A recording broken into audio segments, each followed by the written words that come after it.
Hello everyone, I'm Mitch Handley from Inventory Hive, and first of all I just want to thank everyone who has registered for today's webinar on damp and mould, duty of care and disputes.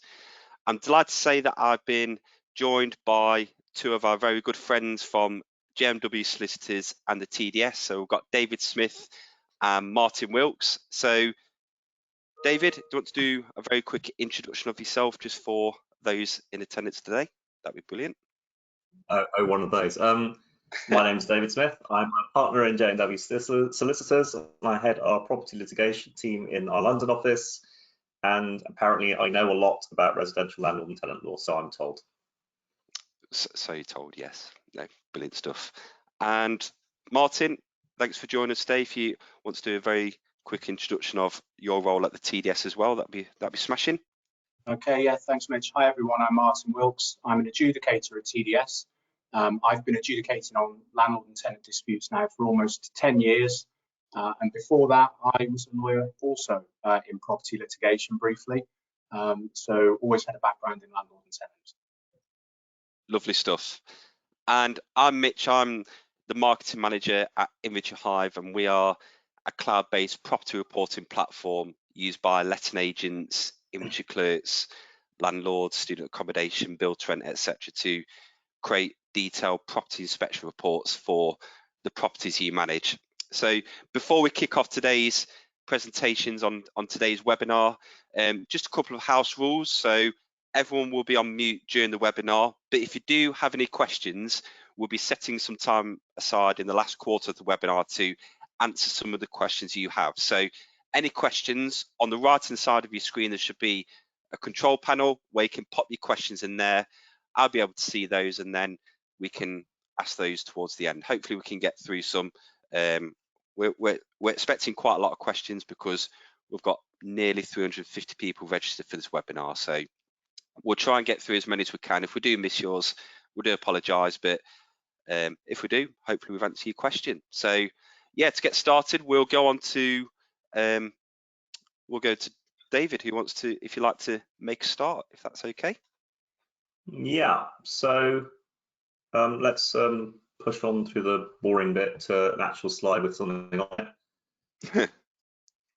Right, so I was asked to talk a little bit about legislation that was relevant to this area. There are sort of four currently, I hasten to add, and things may well change in the next couple of weeks, which I'll get to in just a minute. There are sort of four sort of areas of statute that relate to damp and mould growth in private sector residential tenancies. So we've got Section 11 of the Landlord and Tenant Act 1985, which deals with repairs of the property. The Defective Premises Act, which also kind of relates to repair of property. The Environmental Protection Act, which relates to statutory nuisances. And the Housing Act 2004, and specifically the Housing Health and Safety Rating System that sits under that, which allows local authorities to insist on improvements as well. So if we move on to talk about Section 11 specifically. So it's not about damp and mould growth really, because it requires the structure and exterior of the property to be in repair, and it also has various repairing obligations in respect of the the water lines and the sewage lines and things like that.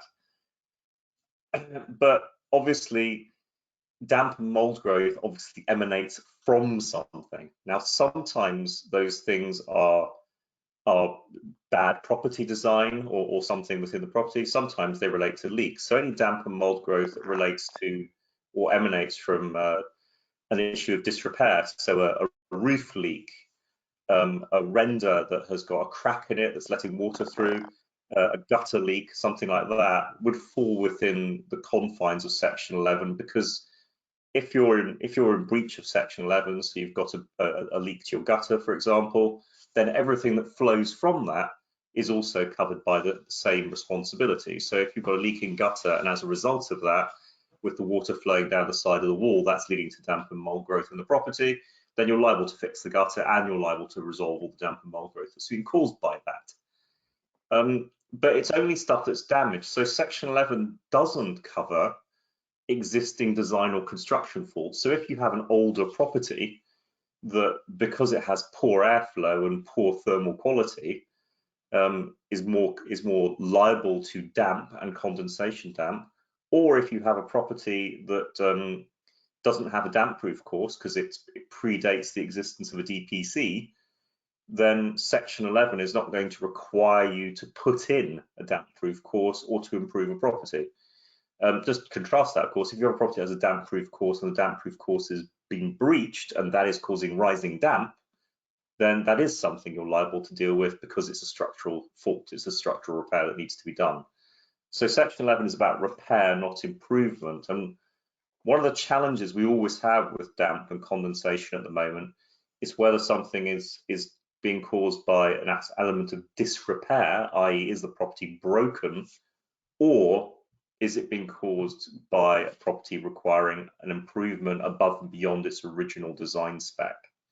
And the reality is, of course, that design spec and material quality in the 1970s was absolutely not things that we would consider acceptable today. So inevitably property has moved on, but the stock has not kept up with the change in technology and desire.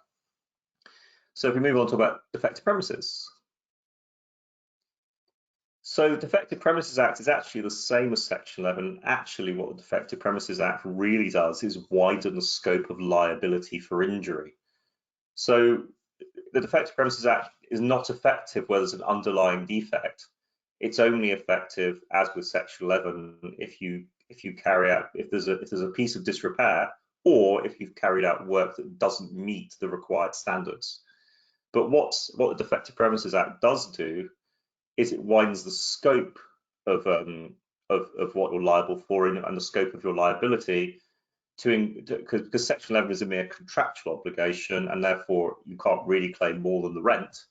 But the Defective Premises Act allows you to claim for damage and injury to individuals and to their property. So if you have a damp and mold growth problem, and as a result of that, somebody in the property dies or suffers a permanent disabling injury, the Defective Premises Act would pick that up and would enable them to claim for the full scope of that injury, whereas Section 11 would limit their recovery in most cases to the amount of rent they have paid. So the DPA is not adding anything to liability, but it is adding to potentially what you're liable to cough up if you've breached your repairing obligations. Let's move on to the EPA because this is a more interesting concept. So the Environmental Protection Act covers what are called statutory nuisances. Now, it's not commonly used in the private sector because it's actually a criminal complaint to the magistrates court, and very few solicitors really understand the process that underlies it. But it is used quite a lot in relation to housing associations, actually, particularly by solicitors who are able to do these things on legal aid contracts. And it does impinge on damp and mold growth because it covers things that are a statutory nuisance, i.e. whether hazard is severe enough to threaten health. And has always been accepted, although it's now, of course, become more front and center recently, that damp and mold growth is prejudicial to health. And so it is possible under the Environmental Protection Act either for a local authority to serve an EPA notice requiring you to improve something and to remediate a statutory nuisance, and if you don't do so, they can prosecute you. Or it is actually open to an individual to take a private complaint before the magistrates against their landlord, asserting that the property is prejudicial to health and therefore a statutory nuisance. And the magistrates will then give you an order requiring you to make the improvements, and if you don't do it, you will then be automatically prosecuted by the magistrates court and will be subject to a criminal fine. So it's quite rare, but it's becoming more common because it's a more effective way of dealing with things. Because we're now starting to step beyond repairs. We're actually into the issue of improvements. The EPA could require you to make improvements to a property to actually remediate a statutory nuisance and to take it away. So it can require you to improve the thermal efficiency of the property. It can require you to improve the heating. It can require you to improve the airflow. These are all things that fall within the remit of the EPA. However, more commonly, again, if we jump on, we find ourselves in the remit of the HHSRS, the Housing Health and Safety Rating System, which falls within Part 1 of the Housing Act 2004. Now, this allows local authorities, and all the previous things I've talked about allow a mixture of tenants and local authorities to make you do things. This is local authorities only, and it allows them to seek either repairs or, more specifically, improvements in your property. It is still underutilized, but one of the substantial pressures on local authorities recently has been to press them to make more use of the HHSRS, because the reality is that the things we've heard about, for example, inevitably someone's going to mention a Wabashak, so I'll get in there first to mention a Wabashak. So the young boy who died in a housing association property, the HHSRS could have been used by the local authority to require the housing association to make improvements to that property. They did in fact use the HHSRS, but they didn't do so until after the child had died, so it was somewhat late. But they could have got in there over a year in advance, it appears. But a number of local authorities have again replaced and kicked up their HHSRS enforcement staff precisely because of this, to try and take more effective action. So local authorities under the HHSRS can deal with lack of thermal efficiency, so it can require you to make a property warmer, both in terms of improving the insulation quality and in terms of improving the amount of available heating at a reasonable price.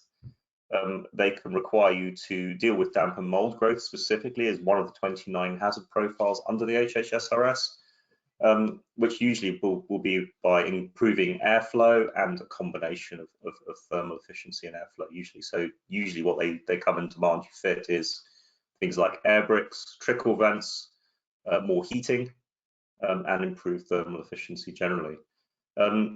In the past, local authorities have been quite prepared to accept tenant lifestyle as a defence against the HHSRS, but in practice today that is increasingly difficult as a line to push, and you need to balance it up.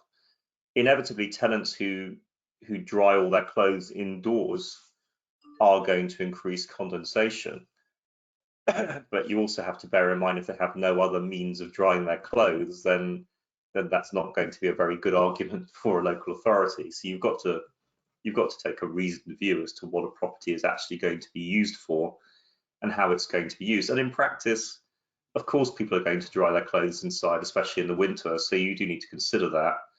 And simply saying tenant lifestyle in response to every local authority interaction is not going to get you very far. You're going to have to take it further than that. Local authorities can serve a formal notice, formal improvement notice requiring you to do it. If you don't do that, the local authority can do the work themselves and bill you for it, and they could actually take away your rent and the strain on the rent, and they can put a land charge over the property and sell it to make you comply. You can be fined or issue by prosecution through the magistrates, which is a criminal fine, or you can issue with a civil penalty. Tenants are entitled to seek a rent repayment order for up to 12 months rent if you don't deal with improvement notice.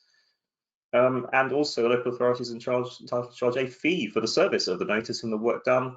And I should have mentioned in all of this, if you get served with improvement notice, you also cannot serve a Section 21 notice for 6 months after the improvement notice has been served. Obviously, we need to bear in mind that we may not be able to serve Section 21 notices at all anyway in the near future, but it's always an issue. So I just want to move on to the last slide because I think this is where things become quite interesting. So most of you won't be aware of this, but the Renters Reform Bill mentions the Decent Homes Standard. Now, I know it's been a long time waiting, but Michael Gove on Tuesday is having a briefing for stakeholders about the Renters Reform Bill, which leads one to suspect that that means it is very likely to appear imminently in Parliament. So we may finally be about to see a Renters Reform Bill. One of the things in the Renters Reform Bill that was proposed is use of the Decent Home Standard. That is already used in social property, although with varying effectiveness, obviously.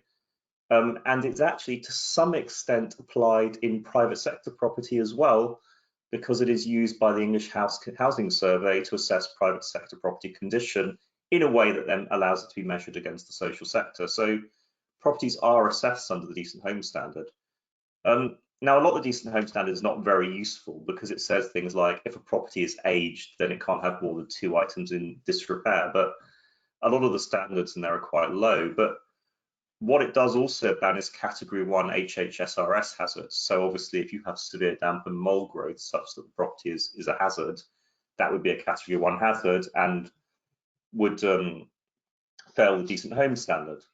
Why this is particularly interesting is the government is considering making the Decent Home Standard compulsory for local authorities to carry out. And that would effectively mean that regardless of local authorities' current attitudes to the HHSRS, which are variable, shall we say, they would be under an enormous amount of pressure to change that and be under a statutory duty to carry out Decent Home Standard inspections, which would likely lead to a massive increase in the number of inspections.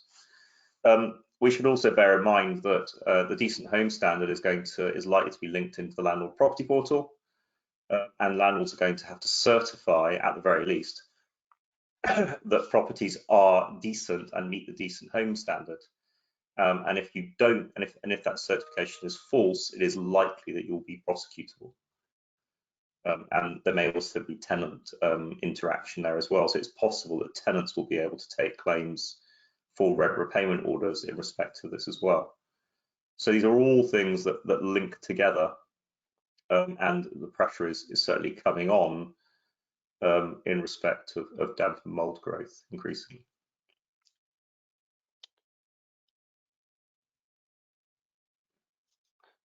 Lovely stuff. Thank you. Thanks, David. I think that was that everything you wanted to cover off today. We've got. I thought I'd leave space for plenty of questions. Yes. I'm hoping that people are typing madly. Yeah. So I have had one question come in. I was going to save it for the end, but if you want to answer it now, so we've got a question come in saying, I thought the LASPO changes had taken EPA cases out of legal aid. Are they still in scope? They are in certain contexts, but a lot of solicitors who deal with them will do them on a no-win, no-fee basis. Lovely stuff. Still waiting on a few more questions to come in. If you do have any more questions, then just pop them in the comments box and in the questions tab on the right hand side, and we'll definitely get back to those. So thanks again, David. David's contact details are on the slide now. Is that your Twitter handle, HMO Lawyer, David? Yeah, you can find me on Twitter. You can find me all over the place. It's depressing. literally everywhere.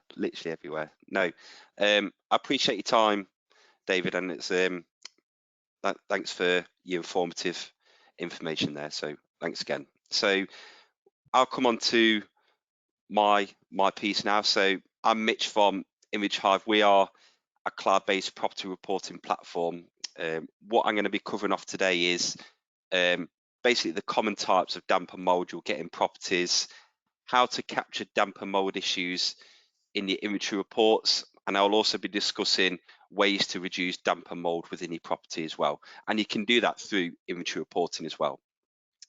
So there are 3 common types of damp and mold in the property. So you've got rising damp, penetrating damp, and condensation damp.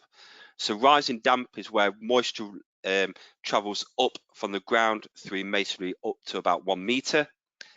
Then you've got penetrating damp, which unfortunately I had a problem with a few weeks ago, where water penetrates the building from wet weather through leaks in the building. So I had a terrible leak in my roof, and it took ages to find the source of it because we just couldn't find where the leak was coming in, but we got there in the end. So you've got penetrating damp, and then you've got condensation damp, where water vapor occurs due to poor ventilation, heating, or insulation in the property. Damp can also occur in new homes where the building hasn't dried out yet. So do also take this into account, especially with all the new build properties being built at the moment. And obviously, damp and mold can be serious. The spores from mold can cause a range of health issues that range from headaches, sneezing, allergic reactions, itchy eyes, throat irritation, to asthma, respiratory issues and illnesses. So how do you capture damp and mould issues with inventory reporting? So inspection reports are one of the most important documents produced before, during and after a tenancy. I'm sure Martin will come onto this in more detail later on when he talks about disputes later on with damp and mould, but inspection reports are one of the most important pieces of evidence an adjudicator can have if a dispute arises. Make sure your tenants have a voice at check-in so they can raise any issues with the check-in report, and make sure this is all audit trailed within the report clearly. When conducting your check-in report, it's important to record the condition and cleanliness of the property clearly. Simple descriptions backed up with photographic evidence that are embedded within your report are important. Remember to identify any potential issues with damp and mould in your check-in report and flag this for maintenance before the tenancy begins, so yourself and the tenants can get off to a good footing. It also shows you proactive by rectifying any damp and mould issues before the tenancy starts. Also, in your check-in report, it's also good to show that the windows work and can be opened, as well as the keys being present, and clearly show the ability to ventilate the property can be achieved. So sometimes taking a photograph of the keys next to the window and slotting this in your check-in report is beneficial. As you know, ventilation can reduce damp and mould, and showing this clearly in check-in benefits everyone. When describing items and the condition cleanliness of common areas of damp and mould, such as the ceiling and walls, ensure this is clearly outlined. For example, detailing the ceiling and walls are free of marks and mould outlines from the start that the condition cleanliness of common damp and mould areas is what is expected. I'll also come on to more common damp and mould areas later on. Then you come on to routine property visits, which should ideally be done every 6 months. Property checks can be the bane of a letting agent's life, and if left unchecked, then throw in the winter weather, then you've got a whole host of extra issues that may happen. When doing your routine inspections, obviously you should be looking for the common stuff like damages to the property, the general cleanliness, faulty smoke alarms and carbon monoxide alarms, illegal activity and over occupancy, but most of all you should be looking for damp and mould as well. And obviously with this is one of the hottest topics as well, so looking for damp and mould in your routine inspections is important. Routine inspections also help with your house insurance to make sure it's valid, the cost, because obviously finding issues earlier helps reduce the cost should they get worse, helps maintain positive relationships, and it also helps the value of the property because it's showing you're keeping it in a good condition. Also, when doing your routine property visits, you may also want to check and record that the boiler is working as expected. The cold temperatures and ongoing heating put extra pressure on boilers, making it one of the most common appliances to go wrong in colder months. It makes sense to schedule a boiler service early in the year to avoid any delays during busy periods. So if you've got an issue with the boiler and it's during a peak season, then it might take a while for someone to come and repair that. Also, it's worth checking for any inefficient radiators and water systems, because obviously tenants need access to hot water and heating. Any downtime should be kept to a minimum and rectified quickly. Make sure the heating of the property is adequate, as this reduces the chance of damp and mould occurring. This also leads to encouraging your tenants to raise any maintenance issues during the tenancy and not necessarily waiting for routine property visits to happen. Encouraging your tenants to raise issues as soon as possible not only ensures the problem gets rectified earlier, but may also keep costs down if issues get more out of hand. This also ensures a positive relationship between tenants and landlords and agents is achieved, and also helps rectify damp and mould issues quickly should they occur. Taking the above interim inspections into account, this should also encourage a smoother checkout process, as it's heavily dependent on how well your property inspection reports have been created during the tenancy and how well this is communicated with your tenants. The key here is about transparency and communication through the tenancy. Interim inspections give all parties the opportunity to check the condition of the property, report damp and mould problems, and remedy issues and repairs quickly. So, how do you reduce damp and mould happening within the property? With Inventory Hive, you can create unlimited property inspection reports, and you can also create damp and mould inspections with Inventory Hive. This can be created alongside your routine property inspections as a standalone report to evidence any damp and mould issues and helps rectify them quickly by identifying the problem before this gets worse. This report can also be given to a specialist should the problem persist or if there's a large area of damp and mould. So this helps get to the root cause quicker.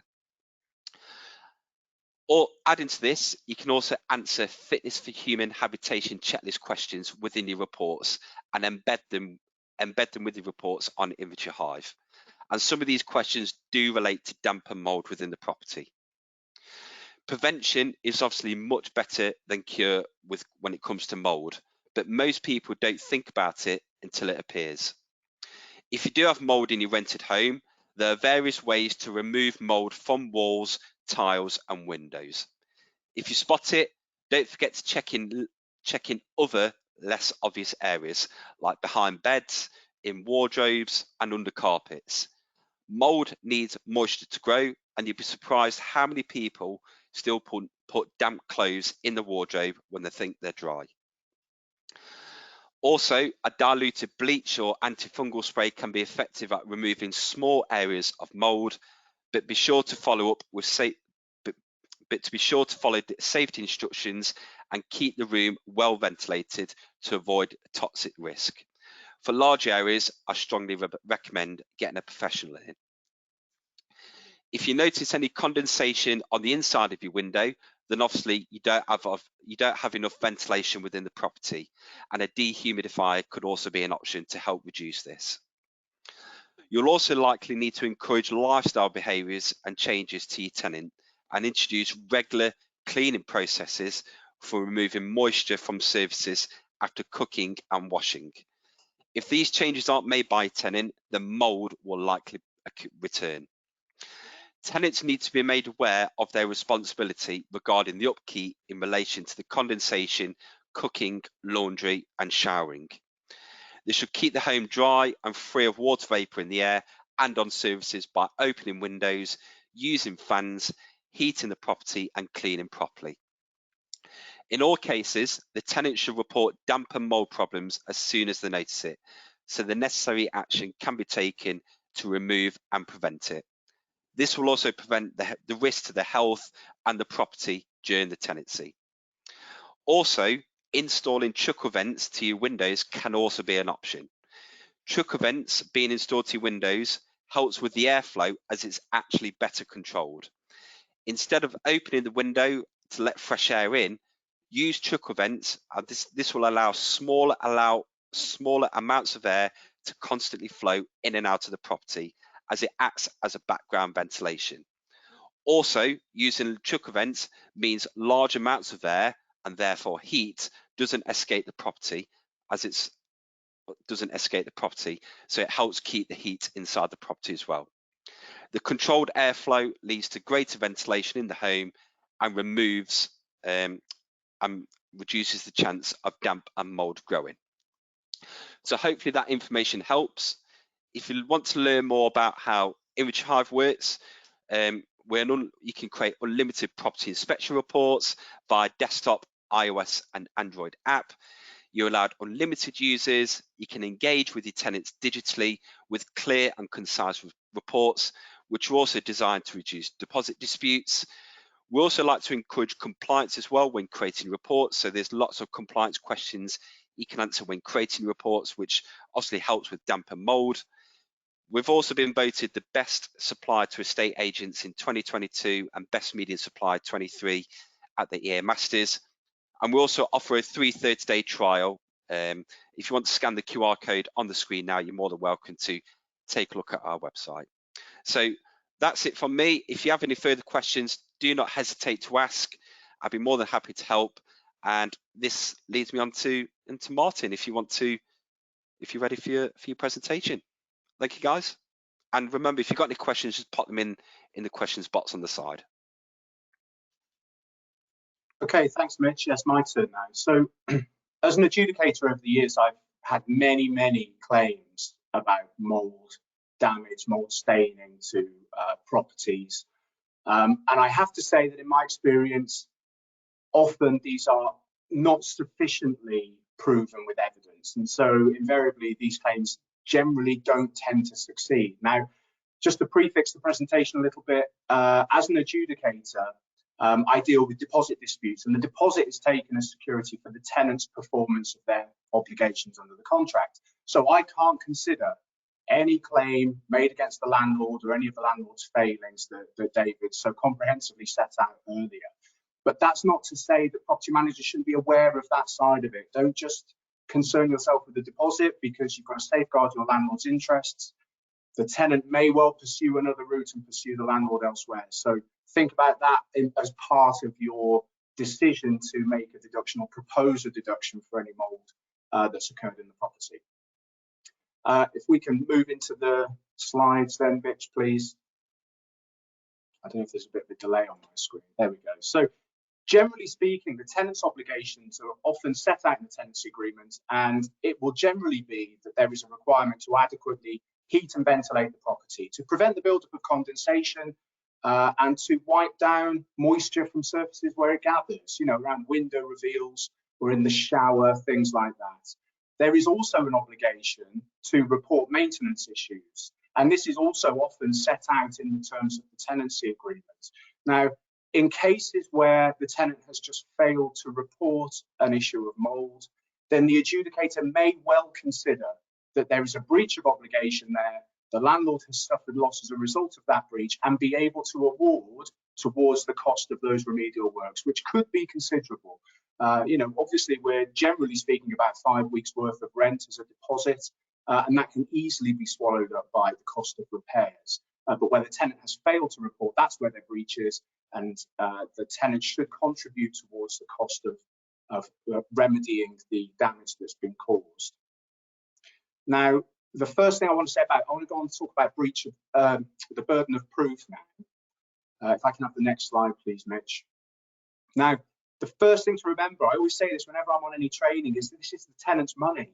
And so if you want to claim against the tenant's money, the obligation is on the agent or the landlord to produce evidence to prove that the claim is justified, that the tenant's breached the terms and that the landlord has suffered loss as a result.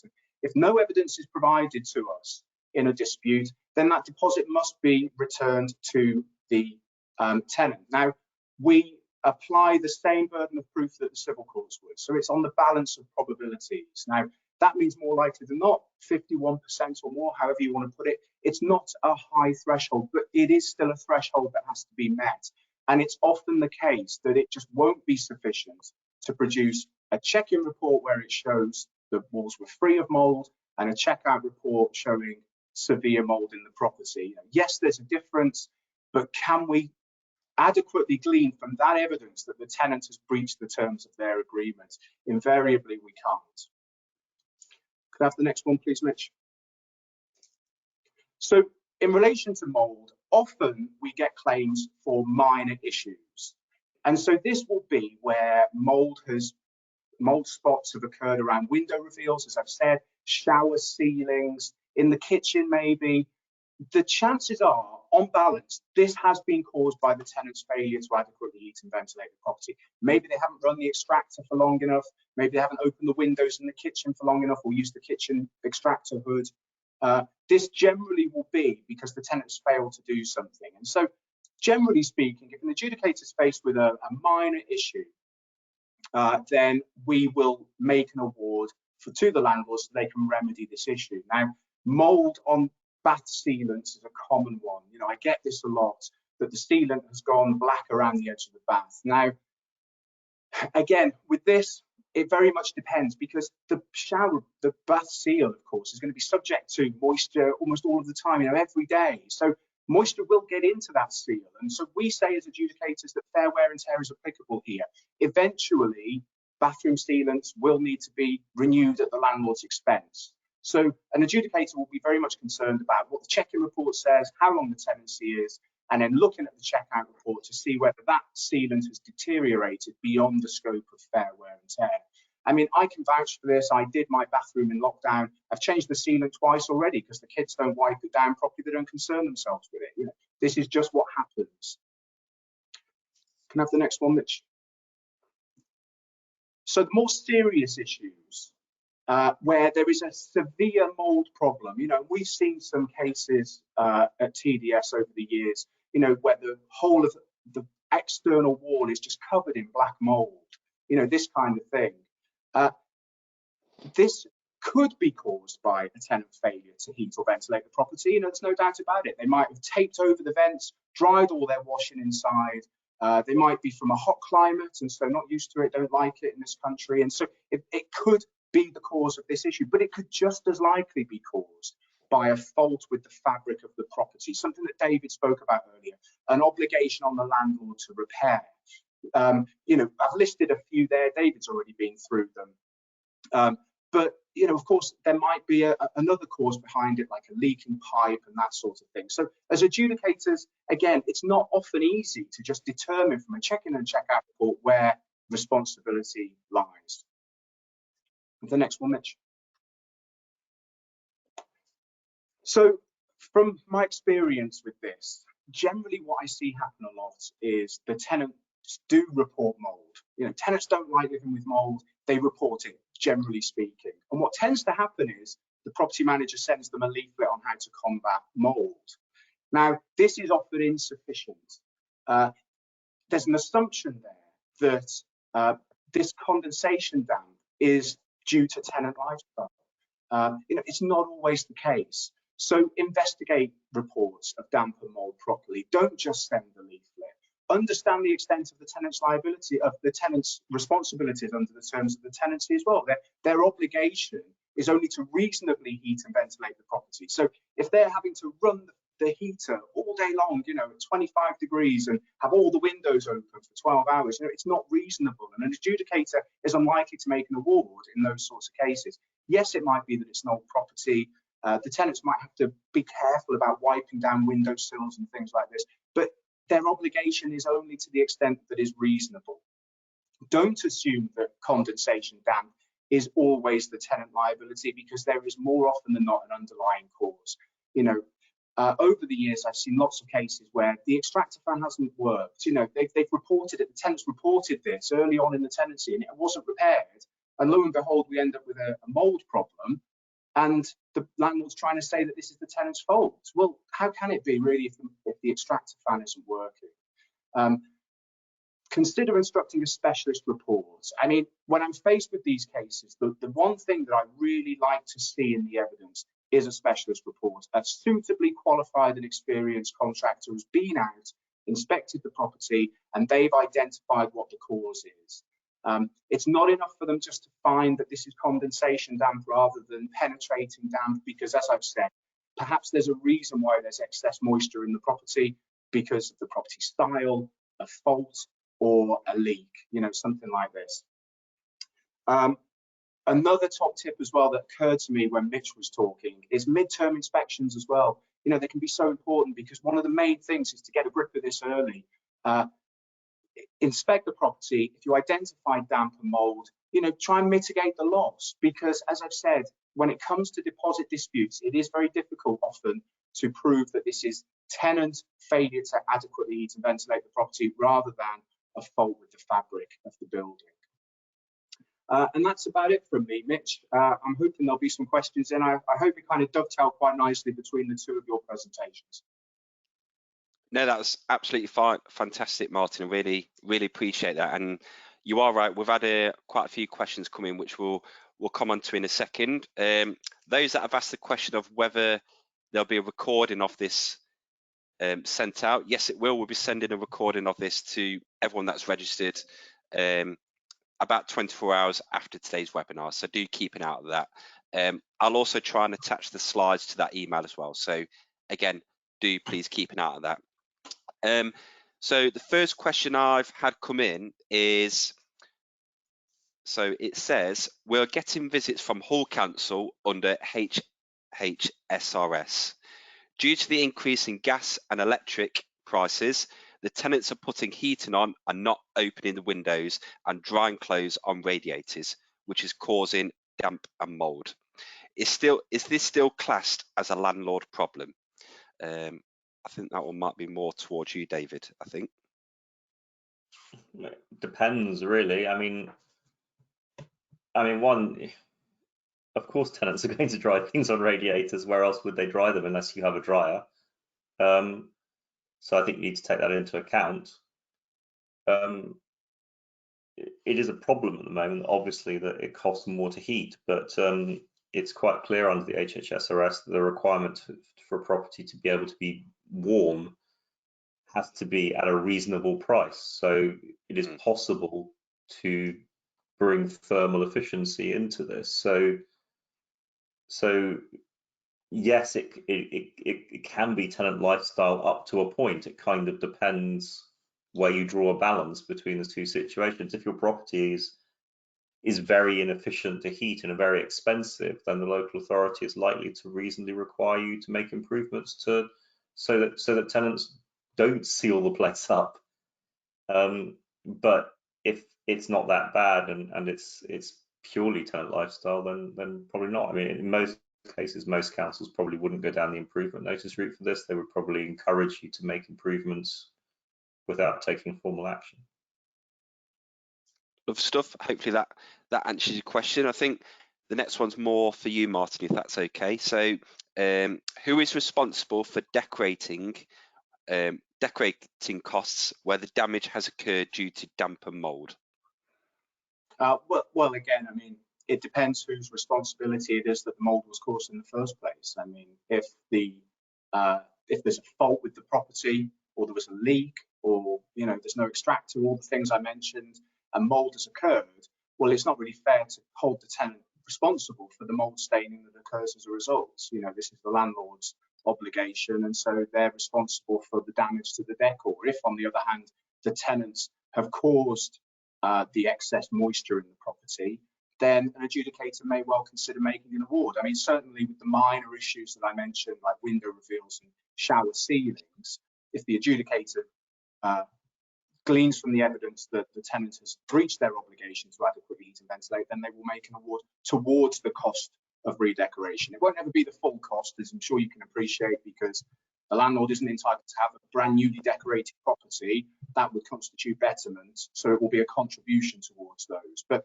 the answer to the question really is whoever is responsible for the mould in the first place should pay the cost of the redecoration. Yeah, and I suppose that can all, like I said, it's part of the evidence from the inspection reports created at the start, middle and end of the tenancy, which will help you make that decision, I suppose. So yeah, absolutely. I mean, one of the difficulties that we do see as adjudicators, and it's a little bit suspicious, is when we've got a check-in report that shows the property was newly redecorated, and then there's a really serious mould problem, 6 months, 12 months later. It may well be that this is something that has occurred in the past and has just been covered up rather than addressed. But of course, it's difficult to gather that from the information that's provided. But certainly, I mean, in almost all of the cases, the check-in report and the check-out report are the primary pieces of evidence for the adjudicator after the tenancy agreement, and most of the decisions are made on a comparison between the two. So even with mould, although I'm saying we need that specialist report, they are still important bits of information, because that will allow the adjudicator to make a reasonable award for compensation to remedy the breach. Lovely stuff. Thank you very much. I'll just jump in here quickly and just add that, the case law on Section 11 is very clear that if you have a Section 11 repairing obligation, then until all of the repair is completed, including restoring the property to the decorative condition it was in before the want of repair came up, then you haven't actually completed the repair, which sort of comes back to the same point Martin was making to an extent. Yeah, cool. Thank you very much. Had a question in saying tenants are required to ventilate the property, e.g. opening the windows. They should therefore be able to avoid damp by opening the windows rather than installing chuckle vents. So I touched up on this in my presentation about truck events. So I only learned about truck events a few months back because my director actually has truck events, and truck events is more of an option that could help reduce damp and mould. We understand there's cost implications, but obviously during the cold winter months, tenants might not necessarily want to open the windows, especially if it's snowing or freezing cold outside, because it lets a lot of heat out the property, which then has a knock-on effect because they'll have to turn the heating up, which adds more costs. So truck events are an option because it just keeps that constant airflow of ventilation in the property without letting lots of heat out. So truck events are just an option just to get installed, because the pros are just the constant airflow without letting huge amounts of heat out the property. So hopefully that answers your question. Another question I've had come in is, how are landlords' obligations affected if the property is a leasehold? I think that might be more one for you, David, if that's okay. They aren't. I mean, a landlord has a liability to a tenant in respect of any part of the property that he has an easement or right over. So if there's damp and mold growth of a property caused by a leak that's coming into a flat, then the landlord's still liable for it. Obviously, the landlord will have a security landlord who is then liable to them, but that then will require you, of course, to consider the terms of your lease, and almost always, because Section 11 isn't immediately applicable in those situations, it'll require you to make a report to the superior landlord. So my first comment here for all flat landlords and agents of flats is that whenever a report of a problem is made by a tenant in a flat, one of the first things you should do is report the same problem to the superior landlord, if there's any context in which it might possibly be their fault. Thank you very much. Martin, I've had a question in. I think I've seen you mentioned this before, but do the TDS offer a mediation service now? Is that correct? I've just had a question about, do you offer any advice to tenants at all during if a problem does arise? Oh yeah, absolutely. Yeah, we've got TDS resolution. I talk about this whenever I do any training, because I mean, my experience before TDS was in social housing, and if there had been something like this available then, it would have been used so much. But it's a free to use service. It's essentially a conciliation and mediation service with the objective of tenancy sustainment. So keeping tenants in properties, keeping the landlord getting the rent, and we can help with issues like repair obligations, access for inspection, minor antisocial behaviour, or coming up with a rent repayment schedule if there are rent arrears, things like this. So yeah, I mean, it's a good question, because actually in relation to the mould, if your midterm inspections are picking up these issues and you've got a tenant who won't open the window and is taping up the vents and is drying their washing on all the radiators, potentially mediation could help to resolve that and get the tenant to undertake some, to change their behaviours in some way to try and limit the risk of the damage to the property. Thank you very much. If tenants are admitting to us they aren't putting the heating on because of the recent price increase, and this has now caused damage to the property, where do the letting agents / landlords stand? I suppose it's a case of, is there any evidence they're not putting their heating on, I suppose. So yeah. Well, I mean, the thing is, we always say there's no better evidence than admission. So if the tenant is admitting to not heating the property, then, if I was an adjudicator faced with that case and there was a mold problem, then I may well come to the conclusion that failed in their obligation to adequately heat and ventilate the property. And so as long as I'm satisfied the damage that's shown has been caused by that, then I would make a concession.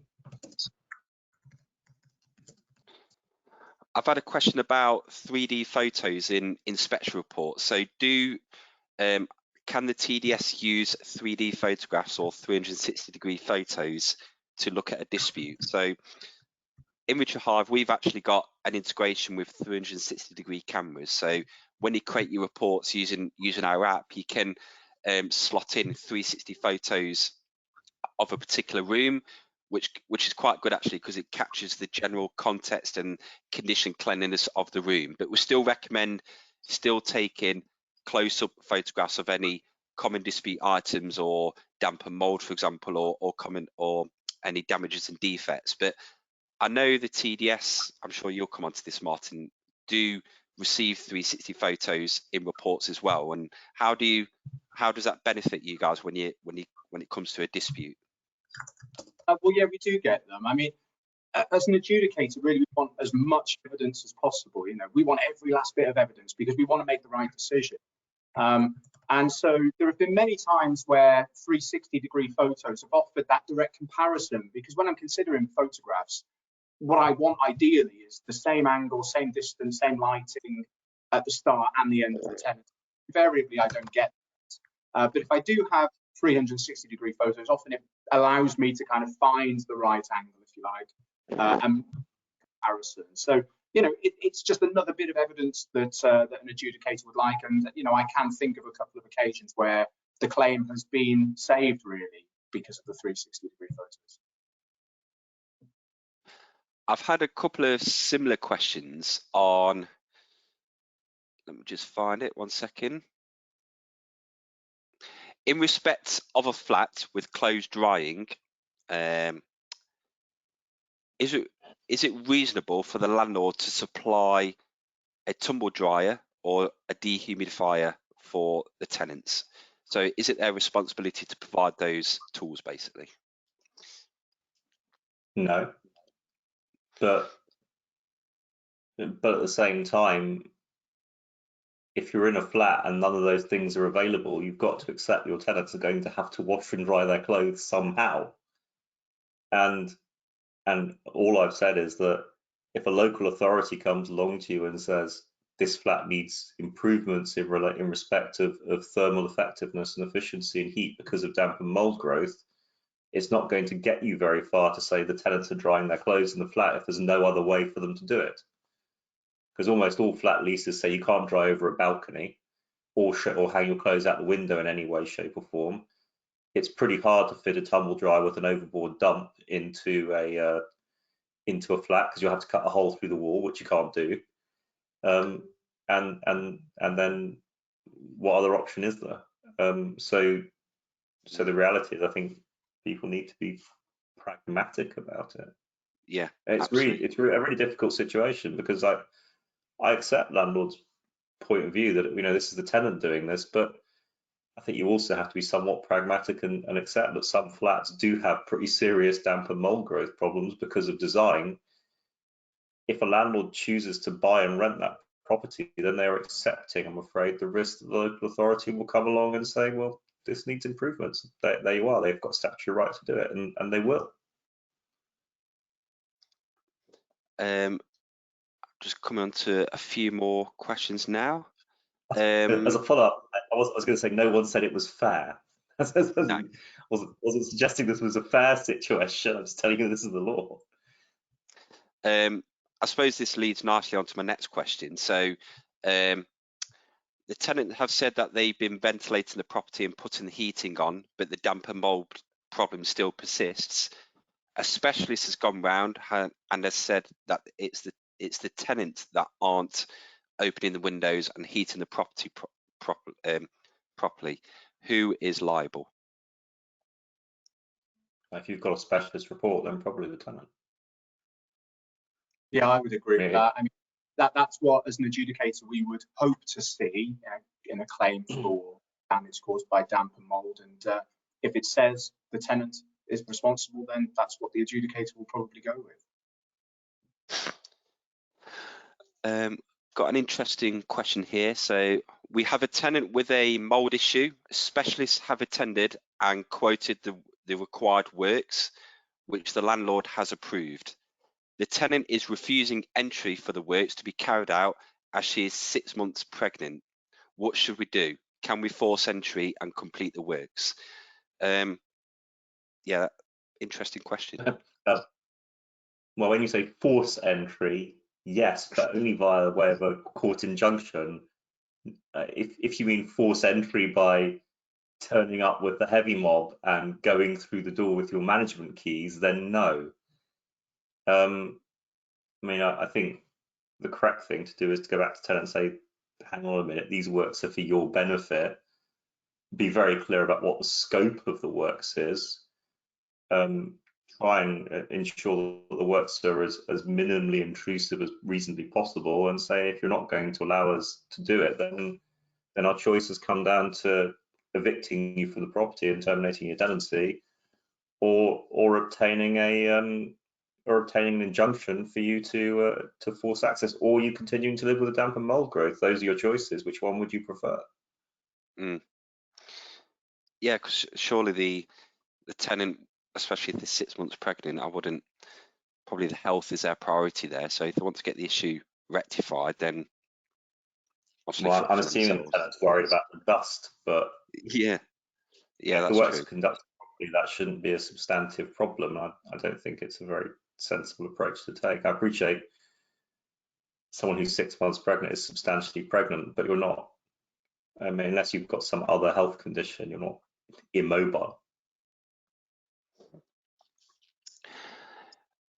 Got another question here. If you fit extractors in the kitchen and bathrooms and fit chucker vents to all windows, as a landlord, you have covered your duties, or would you expect to fit insulation as well? That entirely depends on the property. Simply saying there's lots of airflow doesn't necessarily mean I've resolved the damp problem if the property has a low thermal efficiency. It could still be damp. So no. Because the duty is not to fit trickle vents. And in fact, there is no duty as such unless the local authority imposes one under the HHSRS. If they impose one, then they will actually specify a schedule of works anyway. And it would be up to you to either comply with that schedule of works or propose a reasonable alternative that the local authority accepted. I've had a few messages saying, can the tenants go to the laundrettes to do their washing instead, rather than doing it at home? Which is, but yeah, I think I've answered as many questions as possible within the time frame, as we're coming to the end of the webinar now. So I appreciate everyone's questions that have come in. Sorry if we've not got round to answering all of them. We'll try and answer them after the webinar if we can do so. Yeah, thank you very much, David. Thank you, Martin. If there's any final closing remarks, you're more than welcome to say, but I appreciate everyone's time today as well. Well, I would just say that this is an issue, I appreciate it's an issue that people are frustrated about and think is a little bit unfair, but you know, the level of interest in this is huge, and it's something that landlords and agents really need to think about. Damp and mold growth is almost always a proxy for thermal efficiency issues, which is a huge thing for the government anyway, as we potentially head towards EPC minimum C ratings and things like that. So this is something that people need to start thinking about. It is one of the big hot topics in the sector for at least the next 5 to 10 years. Yeah, and I think from my point of view, just be reasonable about your expectations of the tenants. You know, I understand landlords have an investment in their property, and if I lived in a flat that I owned, I might take extra special care and go above and beyond and have the windows open all day to try and protect it. But it's a property that's rented out to a tenant, and they should be expected to be able to use it reasonably. So just be reasonable in the claims that you're making about damp and mold. And back them up with a specialist report where possible. Lovely stuff. Again, thank you both for your time today, and I want to thank everyone that registered and attended today's webinar as well. We'll be sending a recording of this in the next day or so as well, so do keep an eye out that. And again, thank you very much for your time. Really appreciate your support, and any questions, please do get in touch. Thank you very much, and I'll end today's webinar. Cheers, guys. Thank you.